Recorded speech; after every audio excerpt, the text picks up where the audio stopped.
Everybody continuing previewing the NFL divisions each week. We are now on to the AFC South, which was won by the Jacksonville Jaguars last year. And joining me to preview this division, a good friend, Blake Lovell. Check him out on his NFL podcast, Established to Pass, and also over the SEC stuff at Southeastern 14. And Blake, it's good to talk to you.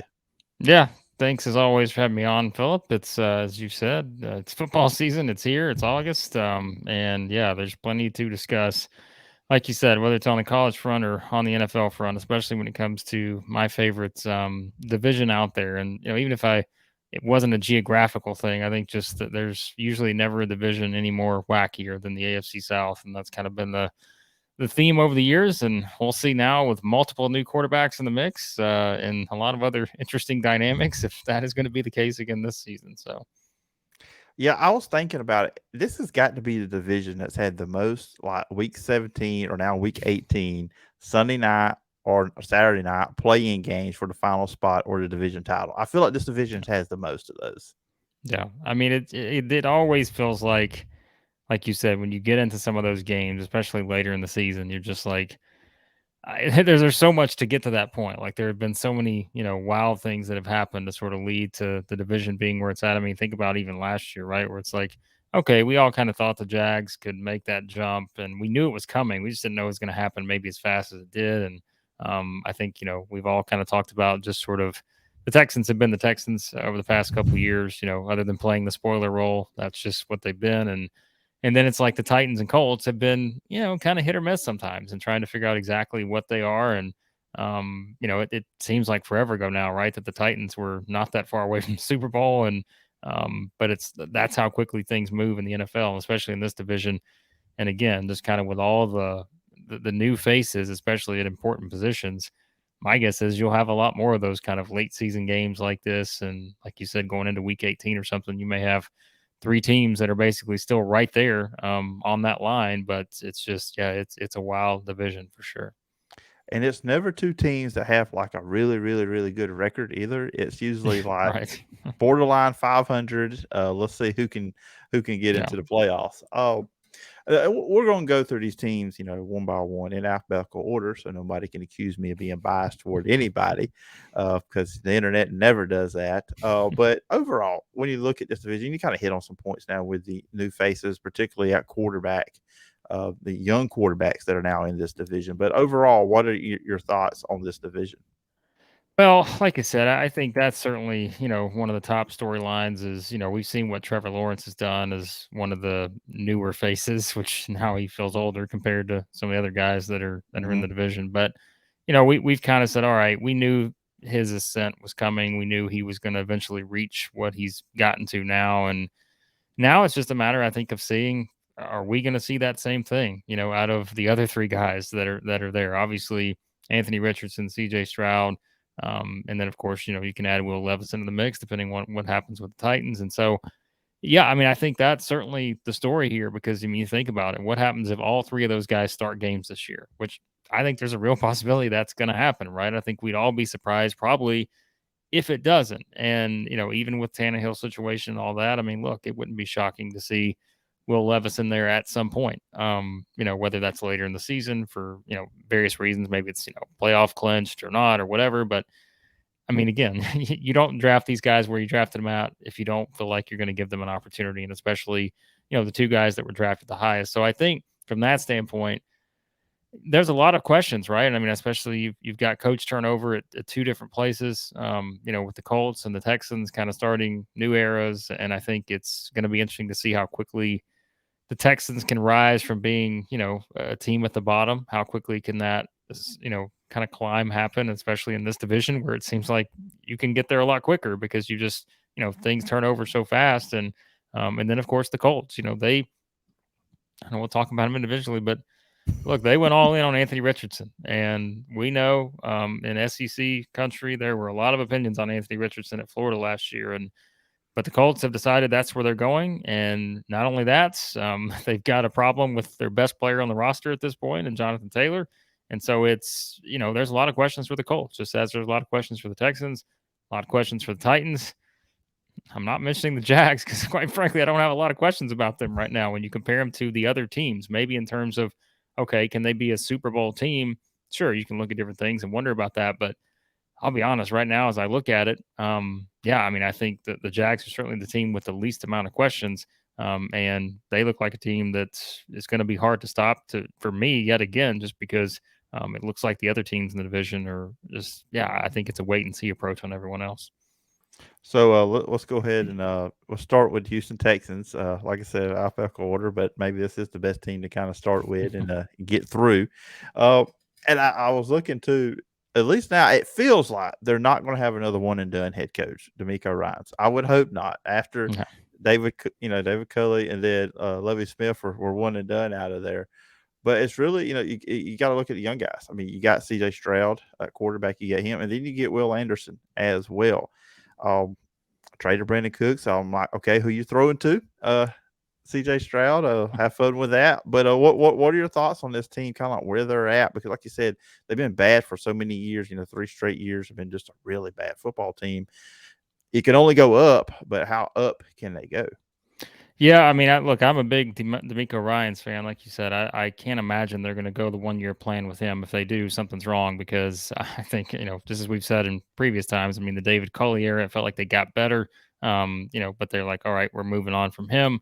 But this is different, right? Because D'Amico Ryan's one of these guys that's just an up and comer. We've all tapped him as sort of a head coach at some point. And it was all about the right situation. And for him, this winds up being it. And we know kind of defensively what he's achieved as a coach, and obviously you go back to when he was a player. But yeah, I mean, like you said, there's nowhere to really go but up at this point. And I think that this is not a 1 year plan, and that again goes back to, I think when you look at the roster, sure, they made some upgrades. You would think in a couple different spots. I think everything now relies on C.J. Stroud, and can he make that big jump? But I mean, look at what Pierce did last year at running back, right? I mean, he's someone that I think you have to be excited about.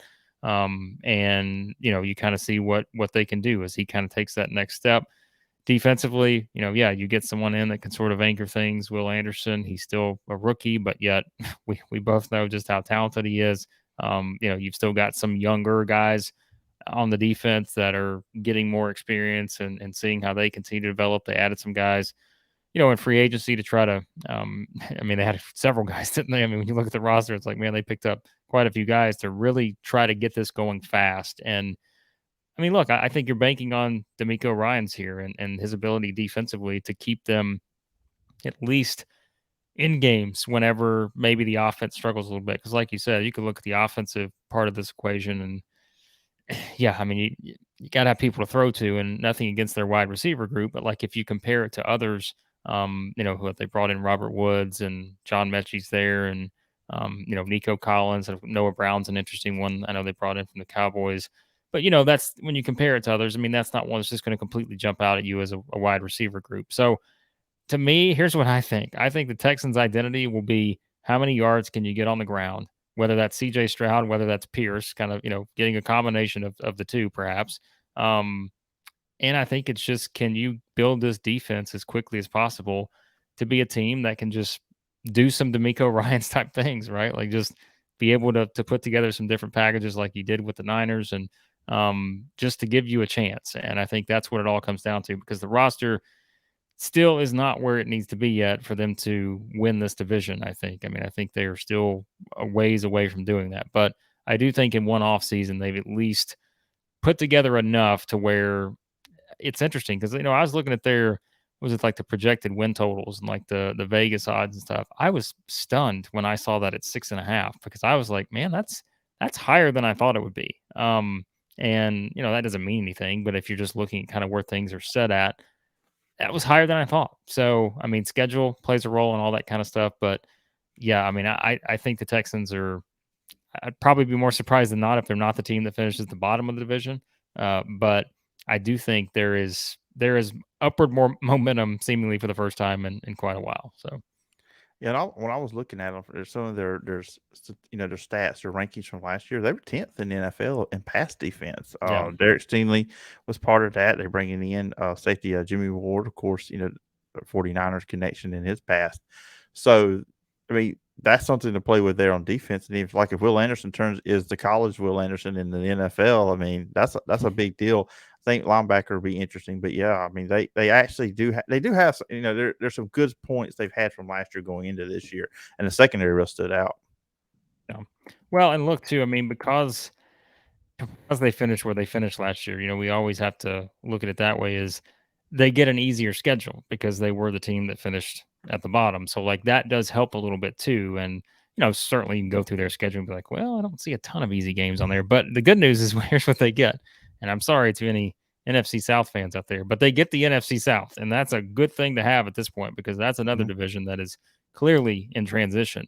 And so when you consider that, I think they get the AFC North as the other pairing, which is not as easy. But yeah, so I mean, I think if you look at just the numbers, right? Like you can find some wins for this team, and maybe I shouldn't be surprised, like if that number is at 6.5. Because as I'm looking at their schedule now, I'm like, yeah, there's winnable games on there, probably because they get the NFC South and not a lot of high expectations for that division at this point. So yeah, I mean they are a team that I think you could label the Texans as a potential surprise team, but I don't think that means surprise as in they're winning this division. I think it just more so means, hey, their defense could probably be good enough to keep them in a lot of games, and maybe there's two or three of those where they just break a big play or something, and all of a sudden that turns into two or three wins that we didn't think they were going to get. And you look up and maybe they're a 500 or right below 500 type team. I wouldn't be stunned by that. I still think the roster they've got more depth, I guess, now than they've had in a little bit, and I think that helps. But I think they still just need kind of those standout players at more positions than just the ones they have right now. Yeah, it's a long ways, but we'll see. We'll see how that goes for them. The Colts, which of course they've been in the news a little bit lately. They got some drama going on there. New head coach Shane Steichen coming over from the Eagles, where he's offensive coordinator. You mentioned Anthony Richardson coming in. I did not know jumping high was a quarterback trait, but apparently that gets you drafted very high in the NFL, Blake. That's just me. Well, we I do wouldn't get like. drafted if that was the case. So neither of us would be in that position, I don't think. So I'd be stuck. I'd be stuck. I can't touch the rim on a basketball goal, so me either. that would hurt me. Of course, the Jonathan Taylor drama at running back. I think it was a good move bringing in Gardner Minshew because he's wins with Steichen there at with the Eagles, and also this is a guy that you can put in for games if you want to get another quarterback ready. Defensively, DeForest Buckner, you still got him. You got some guys good up front. Shaquille Leonard, you've got him healthy. He only had one start last year. They got some stuff they got to work out. DBs traded away Stephen Gilmore, but Stephon Gilmore. What are your thoughts on the Colts? Because I mean, there's a lot of conversation with the Jonathan Taylor stuff right now, but overall, it's kind of interesting. Where can they go? Because they thought last year they were one player away. They thought, okay, we got Matt Ryan, we got a team that can compete, and it didn't go the way they wanted. Well, I'll tell you this, and like I said, I'm not a betting person, but if I were a betting person and I had to make a list of like 5 teams that I would never bet on, I would probably put the Colts on there because you have no idea. Because I think it starts with Anthony Richardson, right? But then it goes to Jonathan Taylor, and it's like you just think about it's the two most important positions on their offense, and we have a ton of questions about Anthony Richardson. A lot of people say, well, he's drafted too high. Is he really ready to be a starting quarterback that can lead a team to the playoffs and all those kind of things? Well, if he is, he can get some help from his running back. Well, now it's like, well, is his running back going to be there? Is he going to be on the field? And if not, well, then it becomes a much tougher ask, I think, because guess what happens then? The defenses are going to key in on Michael Pittman. They're going to key in on these other guys and really, have a pretty good idea of how they stop Anthony Richardson and the wide receivers. And so it's the Jonathan Taylor situation just makes it so hard to know because, I think otherwise, like you said, you can look at some of the guys. I think you look at some of the defensive guys. I mean, there are, you talk about the guys like they brought in, and I think there's a lot of solid playmakers on defense. I think that is pretty clear with this team. But man, it's like the offense. I don't know. And I think until we see what Anthony Richardson looks like in an NFL game, and let me just tell you, I mean an actual NFL game, not preseason, not like just give me a full blown regular season game, then I think obviously it becomes a little more predictable in terms of what you can expect from this team. But until then, I mean, I don't have a lot of confidence in being able to really peg what they're going to be because, yeah, I mean, they brought in someone like an Isaiah McKenzie from the Bills, who we saw kind of be a pretty versatile option for them in that offense. But is Anthony Richardson going to be Josh Allen? Is McKenzie going to get the same opportunities in this offense? And how do they use him and all those things? So a lot of questions with this Colts team, but I do think, again, the defense, there are some guys you can lean on there. There's a lot of talent on this roster, I think, but it's just, man, it's like the questions though are kind of mounting with this team before we even get to game one, and until we figure out exactly what those answers are, I would probably find it hard to put them for me right now anywhere other than sort of probably behind the Jags and the Titans, just because I have more questions with the Colts than I do those other two teams. And just for me watching Anthony Richardson in college, I have a question too. Can he do? You talk about one game. I want to see him doing back-to-back games because, Yeah. like last year, I mean, in his college NFL, see how he gets developed. But opening game against Utah, he looked like Heisman Trophy #1 pick, and then the next week against Kentucky, he can't complete a pass. I mean, he just the up and down nature that he was at Florida. The one year he was the full-time starter. That was one thing that I have a question when coming into the NFL, just the consistency. Can he find that consistency at the NFL when he didn't have it in college? Well, and think about this too, right? And we just kind of talked about the Texans, and I know we'll talk about the Jags in a minute, but I mean, the schedule doesn't do him any favors. And that's something that I noticed kind of early on when you looked at the Colts schedule. They're against the Jags in game one. They're at Houston against, like we said, D'Amico Ryan's defense. And again, you talk about D'Amico Ryan's, right? You'd think he's going to be salivating over looking at a rookie quarterback that probably has some pretty glaring things he feels like he can pick apart. Well, then after that, you get to go to Baltimore to play the Ravens. And, That's always John fun. Yeah, I mean, right. And so, defensively what you're going to get from the Ravens. You get the Rams after that defensively, which we think the Rams should be healthier this year and much improved, you would feel like, even if it's a team that does kind of feel a little further away now than where they were when they won the Super Bowl a couple years ago. But then it's the Titans, then it's at the Jags, right? So you start with those first 6 games. I mean, we will know exactly where Anthony Richardson stands in terms of what he can be in those first 6 games because there's some good defenses in there. And I just think it's going to be really fascinating. And then, oh, by the way, you get matchups later in the season against the Patriots, a Belichick coach team. You get games against, the Bengals. That's another one. Mike Tomlin and the Steelers. So like there are some pretty tough challenges, I think, right off the bat, and that's why I think if you're looking at the Colts and trying to find the wins, again, if you think about what could happen with the Jonathan Taylor situation, they've got some good players and they've got talent on this roster, but it's just, is it enough to kind of maybe overcome what could be some shortcomings on this roster as well? And I just think right now I see a lot of bright spots on defense. There can be some bright spots on this offense, but until 1 and 2, which is Anthony Richardson and Jonathan Taylor, until we know what the answers are on those, it's just hard to know with them. Yeah, and that third game against the Ravens, you're not going to catch them by surprise with any running with Anthony Richardson, knowing who they practice against and who's the quarterback on their team, that they're pretty used to seeing that style of offense.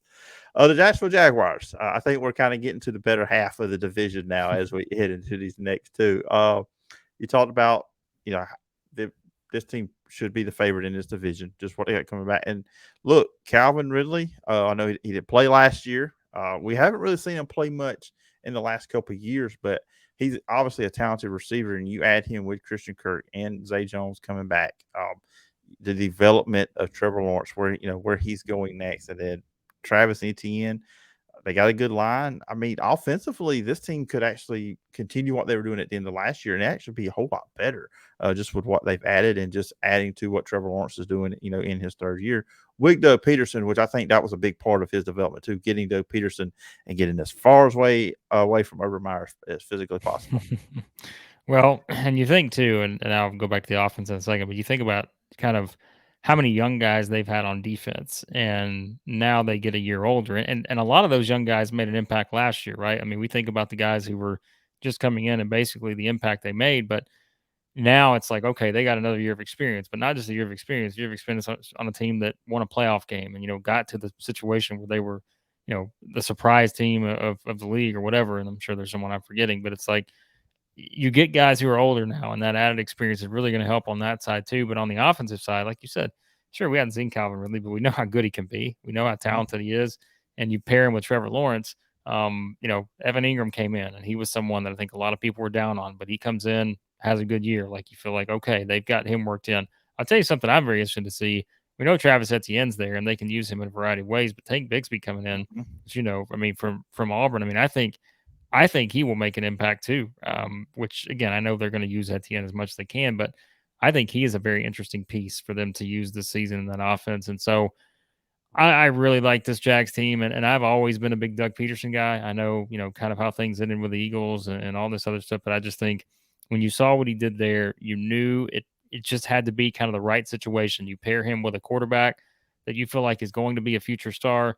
It was going to work eventually. Things were going to kind of click, and we saw it click last year. I don't want to go too bold when I say this, but to me, this feels like with the Jags, kind of, and I don't know that they're going to get to being what the Bengals have become necessarily, but I feel like they're on that same trajectory. They've got the quarterback that feels like he's just can't miss, like he's a can't miss guy that's going to get them a lot of wins. He's going to pull some things out of them, even when it feels like maybe things are against them. But they kind of have that nucleus, younger guys, and kind of pair it with older guys, and it just all kind of comes together. I'm not saying the Jazz are going to make the Super Bowl this year, but I do think they're kind of on that same line that we kind of saw the Bengals get on whatever the past 2 or 3 years or whatever it's been. I feel like they're heading in that same direction. And we'll see. If they don't follow it up this year, then they're not. But I would probably be more surprised than not if they don't, because I just think that, again, I've got a lot of confidence in what Doug Peterson can do with that team. Got a lot of confidence in Trevor Lawrence. And I got a lot of confidence in those young guys that now have an added year of experience on a team that won more games than we thought they would. And it feels like they're ready to take another step forward. So So you said young guys. So let's go to opposite end of the spectrum, the Tennessee Titans. This feels like a team that partially wants to rebuild, but partially wants to keep some what they've had together. Bringing back Ryan Tannehill. Of course, you got Derrick Henry still there, and I'm not doubting him at position. Kevin Byard coming back on the defense side of the ball. But is this franchise at a crossroads, you think, Blake? I mean, it has to be to me because and I hate to say it, but like I feel like it all is kind of at the quarterback. Like that's where things have kind of you draw the line, and that's where it starts. Like you said, that's not everything, but like it is kind of a team that feels like it's in transition, and yeah, it does. It feels like a team sometimes that doesn't really know what it wants to do. But I think, now they have Rand Carthon in and like they have a new general manager. I feel like there's a plan there, but maybe it's just not one where they can just do everything in one off season, right? It's like they need a couple off seasons to really probably get the roster to what they think it's going to be. I don't think they were just going to come out and shed everybody this year and just say, all right, we're just completely starting over. That it was going to be a kind of a process. And so, yeah, I mean, when you look at this roster now, it is one that is, I'd say it's not hard to figure out, but like it is hard to sort of put your brain around what exactly they're going to be able to do.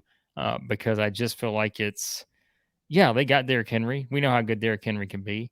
They picked up DeAndre Hopkins in free agency, but like I feel like the Titans, and this is not a knock on DeAndre Hopkins, but I feel like every time the Titans pick up like a future Hall of Fame receiver, it's always someone that's on the end of their career. Like it's they're at the very end and they're not like right there in the middle. Or if you have an AJ Brown, you get rid of them. It's just for some reason Titans and wide receivers over the years. That's kind of and that was one of the things we talked about going into last year, right? It's like they got to put everything on Traylon Burks because when you look around them, no offense to those guys, but I got nothing against them. But that's a receiving core that you're going to compare them to others and just feel like, yeah, they just don't stack up. But now I don't know, right? Like maybe a DeAndre Hopkins, Traylon Burks, Nick Westbrook, Akina. Maybe that's a trio there that can get you something going consistently in the passing game. But it's all going to come back to Ryan Tannehill. And as well as I do, Titans fans have been calling for them to try to trade him, get him anywhere other than Nissan Stadium.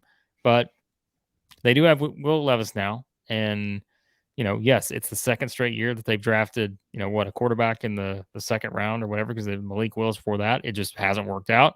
Will Levis work out? We don't know. And so, yeah, I mean, it's questions. I mean, can DeAndre Hopkins, will he play a full season? It's all those kind of things. And Traylon Burks taking a step forward. All these things are dependent on each other. And like, so I think it's like it feels like a team where there's very little room for error. Like there's very little room for things to go wrong and for injuries to happen. and all those things. Sure, they've got some, they've got some guys on the defensive side, right? Jeffrey Simmons, Kevin Byard's back, and you can go down the line on the defensive side and certainly see a lot of good things. Roger McCreary, I think, is someone, that has stood out a little. And so there's a lot of different guys that are there.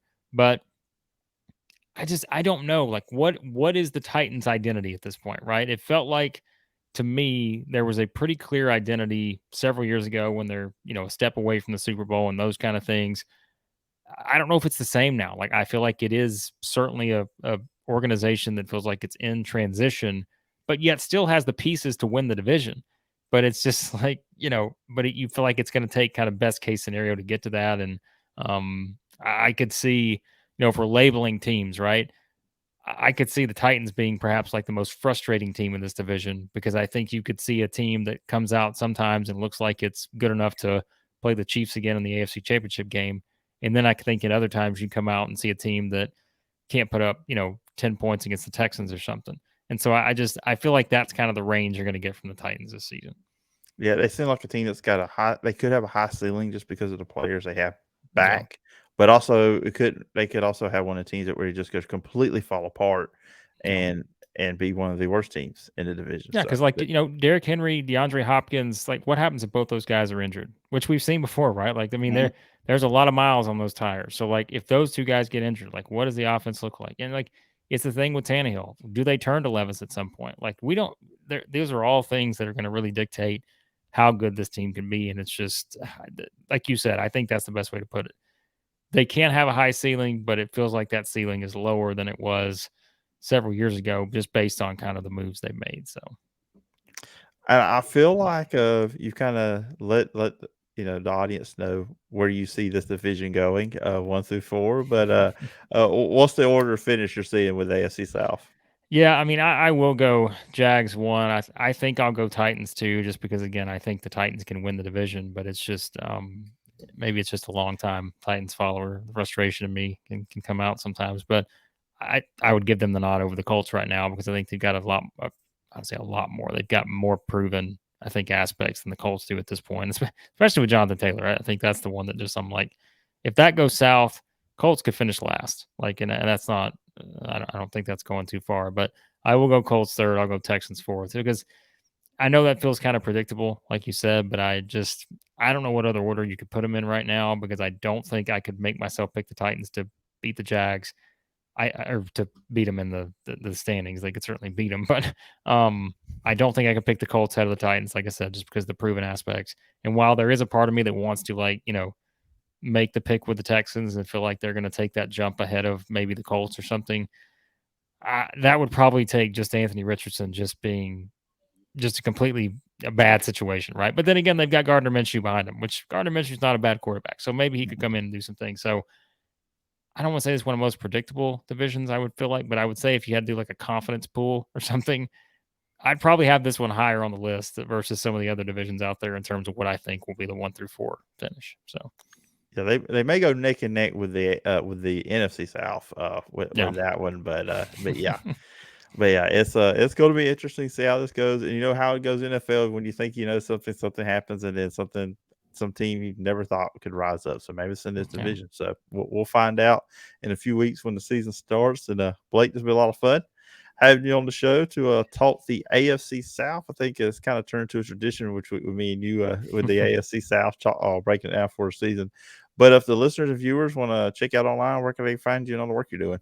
Yeah, I always appreciate it, Phillip. Like you said, the NFL stuff we do, the Establish the Pass podcast, you can find that any podcast app you use. Find us on YouTube, all that good stuff. And yeah, the SEC stuff, Southeastern 14, also on YouTube, all our stuff there. You can hear us talk about Anthony Richardson perhaps at some point this season and how well he does, and Will Levis and all the other SEC quarterbacks that seemingly find their way into this division somehow. So yeah, you can check it all out there and on Twitter at @TheBlakeLovell. All right, sounds good, Blake. But I appreciate the time, and I look forward to talking to you again sometime down the road. Yep, always enjoy it, Phillip. Thanks for having me.